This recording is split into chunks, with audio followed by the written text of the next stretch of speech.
Okay, I do not believe that man ever walked on the moon. And I would love to know what you think about this, because I have been down many a rabbit hole with this. And the first time someone said this to me, we never walked on the moon, so confidently, I was like, are you crazy? Of course, what do you mean? Of course we did. Neil Armstrong was the first man to walk on the moon. But when someone planted that seed and I started looking into it and going down the rabbit holes, I was like astounded. I mean, there's countless interviews of Buzz Aldrin saying this on live television. We never went there. What do you think? You told me that the earth is flat. Okay. Anybody who hears that might think, this guy, this guy is gone. No, that's fairly common knowledge, really. So from where? Give me some proof. No, do you use TikTok? I use TikTok. Okay. I see people say this, but when I see people say it, like there's some people, I respect other things they say, but when I see that, I'm always like, okay, this territory is, forbidden territory. Let me just move away from this. But since you've mentioned it, I want to know. I want to know. So, well, basically, it's not anything that complex. I just follow the scriptures, really. Scripture describes it as flat. Where? Really. Where does it describe it as round? I just flipped that over. So it says the earth, it talks about the ends of the earth. Yeah. You can't have an end if a it round is. shape. Yeah. So it's more like maybe the base of this mic, something like that. That's what. And it says the face of the earth. You see? So like your face is there's this model of, so it's something like this. It's a face. It's more like, and it's got a firmament dome, by the way. You see? Okay. So you're saying it's not like a ball? No, it's more like a semicircle, as it were. Hemisphere, rather. So like hemisphere, like this plate of fruit. Okay. Hemisphere, like that. Like someone's face halfway, and this is cut. So flat but round on the side. Yes, like flat. This, yes. So, rotation of the earth, the sun can move. Yeah.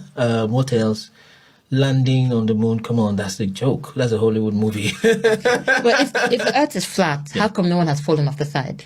No, there's a dome covering it, the way the scriptures describe it. It's in the book of Enoch. There's a dome covering it. Now that all of the suspicious inconsistencies about this Celebrity Blue Origin space mission are coming out, I think now is a perfect time to make a video about the moon landing, one of the most controversial subjects of our time. Because personally, I don't believe that we went for a dang second, but before you chalk me up as a crazy conspiracy theorist, let me point out all of the inconsistencies and points that brought me to this conclusion, because the truth really is stranger than fiction, and I have a lot to unfold, so stick with me until the end. And please watch with an open mind. So other than the fact that we haven't been back in over 50 years and we destroyed the technology and the original footage of the greatest achievement in American or human history, let's talk about the astronauts that walked on the moon themselves. First, we have Buzz Aldrin, who publicly stated not once but 3 times that we have not gone and that we did not go to the moon.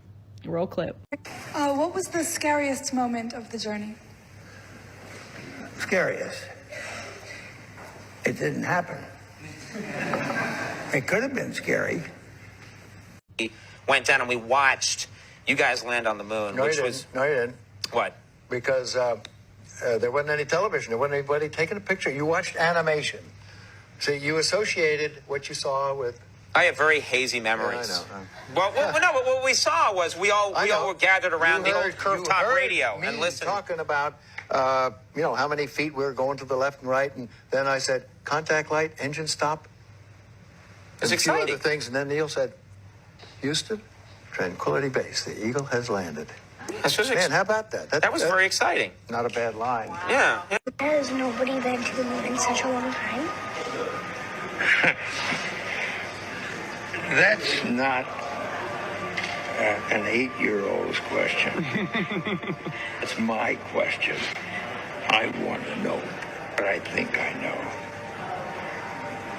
Because we didn't go there, and And that's the way it happened.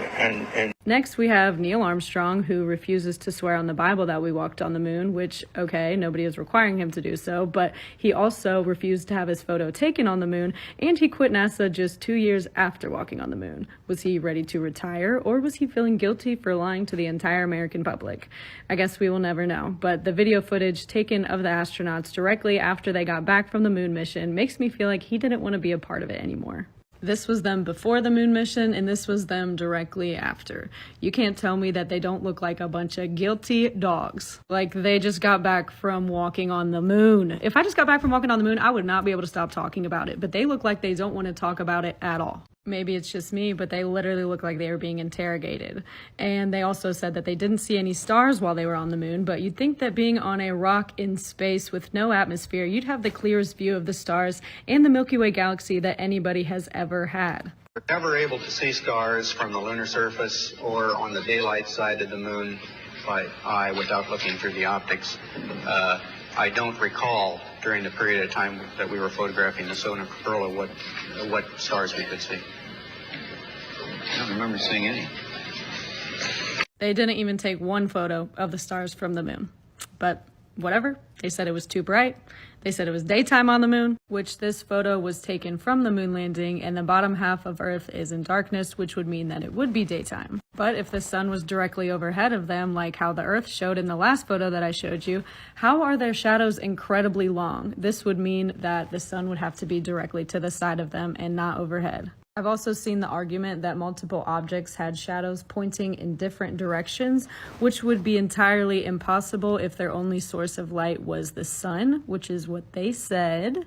But to create two objects having different directional shadows like this, you would have to have two sources of light, like on a movie set.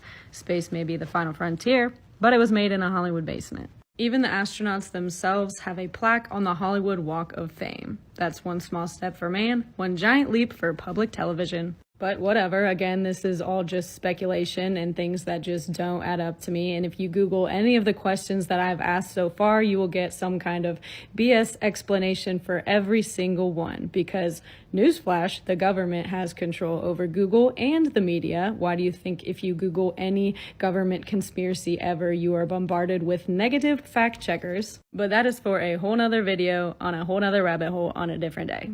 But let me tell you the real kicker, because this is what absolutely solidified to me that we did not go to the moon. There is something called the Van Allen radiation belt that is located between 8,000 and 40,000 miles of the surface of the Earth. Basically, it is a belt of trapped high-energy radiation particles that are more harmful to humans than X-rays. The Van Allen belt is at minimum 3,140 degrees Fahrenheit and at maximum 35,500 degrees Fahrenheit, and the astronauts had to pass through it for an hour to get to the moon. How did a rocket made of stainless steel, titanium, and aluminum make it through the Van Allen radiation belt of at minimum 3,140 degrees when the melting point of stainless steel is 2,500 degrees, the melting point of titanium is 3,000 degrees, and the melting point of aluminum is 1,100 degrees? And then they had to travel 238,000 more miles to the moon after passing through such high temperatures for an hour. If this doesn't raise some eyebrows, let's talk about how we haven't been back in over half a century, even though the technology that we have now is over 10 times more advanced.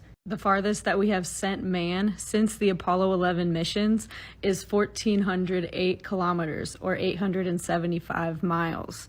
Remember, the moon is 239,000 miles away. You're telling me that we went 273 times farther back in 1969?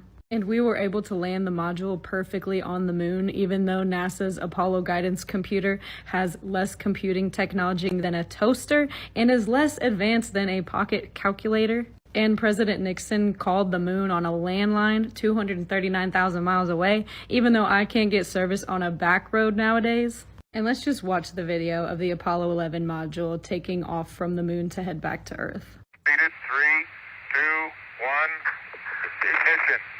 Right away, Houston. Vector good. Excellent. Besides the fact that that whole thing looks incredibly fake, at least to me, given the rainbow sparks that flew off of it as soon as it headed up, and it didn't even leave a crater or disturb any dust around it. How did the camera pan up and focus on the module after everybody had already left the moon? There was nobody operating the camera. You think they did that all the way from Earth back in 1969? And how did the footage get back to Earth after they recorded it on the moon?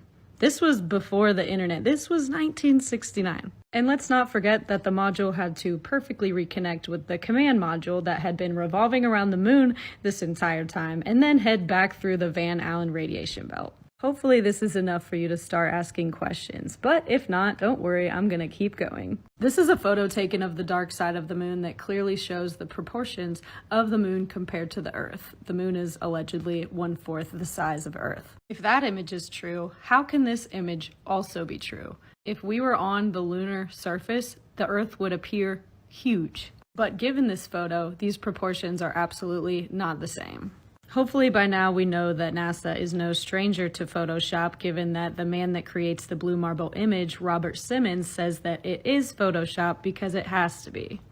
It is Photoshopped, but But if you don't believe me and you don't believe him, let me show you some examples. This is the blue marble image from 2012. Take a good look at how big America is in this image. And this is the blue marble image from 2002. Same perspective, same angle, and America is 1/4 the size. Did America just quadruple in size over 10 years, or is this Photoshop? It's Photoshop. Here's another image that NASA put out, taken by the Galileo spacecraft. It's called the Family Portrait. It is supposed to be an accurate image, a realistic photo, literally taken by a spacecraft. You can see the proportions of the moon to the Earth. A moon is 1/4 the size. It's pretty close. But if that image is true, how can this image also be true? This was also put out by NASA. The moon is way smaller or way farther away. Either way, if this image is true, the image that I just showed you could not also be true. I'm just saying that with a $70 million a day budget, you'd think that they'd be able to produce more realistic and more proportionally accurate images, given that they do in fact use Photoshop. And if you still don't think they use Photoshop, let me prove it to you. And before you ask, yes, I do have too much time on my hands, but I am dedicated to exposing the truth because people deserve to know how deep the NASA lies go. If you look closely at the 2002 blue marble image that I just showed you, I've circled all of the identical Photoshop brushstrokes that would be literally impossible if these were real clouds. Let me zoom in and show you what I'm talking about. These are identical Photoshop brushstrokes. The two I've circled in yellow, and then the two I've circled in green are identical Photoshop brushstrokes as well. Same with these two, these two. These two are identical, these two. I can keep going. Pause and look into it more for yourself. Here's another screenshot of that same blue marble image where I've circled the identical Photoshop brushstrokes. I literally have a graphic design degree. This is Photoshop. All of these are identical. And if you still need some more proof, Google an image of a satellite. This is an accurate image put out by NASA of all of the space junk surrounding Earth. If there are thousands of pieces of space junk surrounding Earth, like in the image that I just showed you that is accurate according to NASA, why is there no space junk or even stars in any image of a satellite if you Google them? I'll tell you why, because it's all fake. None of these are actually real. NASA means to deceive in Hebrew, and that is exactly what they are doing. Even the creator of the Saturn V rocket that took the Apollo 11 mission to the moon created multiple movies with Walt Disney about space exploration and space travel. He was literally the technical director of Walt Disney Studios. And he was HITLER's main rocket scientist, and we just trust this guy. Wernher von Braun was one of over 1,600 NAZI scientists / war criminals that were brought over to America to join the government during Operation Paperclip. These scientists essentially set the foundations for the CIA and NASA, which were both founded and began right after these scientists came over. And guess what happened immediately after the CIA was founded? Project MKUltra, where they experimented inhumanely on thousands of Americans without their consent or even knowledge because they wanted to learn how to control our mind. I have an in-depth video about this on my page, but you could literally look this up for yourself. The research is there. It's all over the CIA's website. You just have to look for it. These scientists performed inhumane tests on humans over in Nazi Germany and then continued their tests over here when they were brought over to America with the help of the US government. And NASA was founded by the same people, the same scientists that were brought over, and nobody even bats an eye or thinks twice about it. I guess I shouldn't say no one, because there is a huge growing community of people that don't trust NASA and that know that the moon landing was fake, but we are discredited and called crazy because the mainstream media supports NASA. It's not shameful to admit that you have been lied to, but it is shameful to keep supporting this organization when they take over $70 million of our taxpayer money every single day. And before I wrap this up, I'm going to leave you with a few more points. How did Universal Studios know exactly what the world looked like from space in 1929 if we didn't see the world from space until 1946?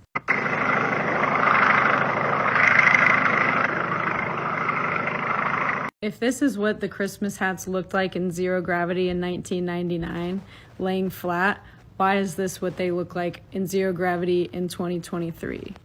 Maybe they're different hats, maybe they're ones with the wires in them that are supposed to stick up. I don't know, but it's worth noting. Also, why do we have a rover on Mars 125 million miles away and we aren't successfully able to land a rover on the moon now? But what about all of the moon rocks that were taken from the moon mission? Those have to be real, right? Well, given that the moon rock that we gave to the Dutch Prime Minister was proven to be petrified wood, who is to say that all of the other moon rocks are actually from the moon? This will be my final point/question. How did it take us 9 months to retrieve 2 stranded astronauts 260 miles above Earth's surface, but we went to the moon 239,000 miles away over 50 years ago? Hopefully this video was enough for you to start asking questions and doing your own research, but unfortunately I know I'll probably receive a ton of comments calling me stupid because I don't blindly trust NASA like the majority of the public. The Flat Earth map dates back over 1,000 years. This map is credited to being created by a Persian astronomer. His name was Al-Biruni and he lived between 973 AD to 1048 AD. It's the official map of the United Nations and also the United States Geological Survey. It used to be present in many places before the creation of NASA and the Antarctic Treaty in 1959. Here you see it with Admiral Byrd. This map has been restored by Dmitry from Russia with suggestions of mine, Eddie Alenkar. Known by my YouTube channel Flat Earth Banjo, I asked Dmitry to include the Bermuda Triangle and Point Nemo, a place deep in the Pacific where NASA buries rockets. Then Robert Tozzi, a professional mapmaker, came along and enhanced the map even more. There are many people now selling this map online, but if you could order it from my online store, I would greatly appreciate it. Visit my online store now and order one of the items. I humbly thank you.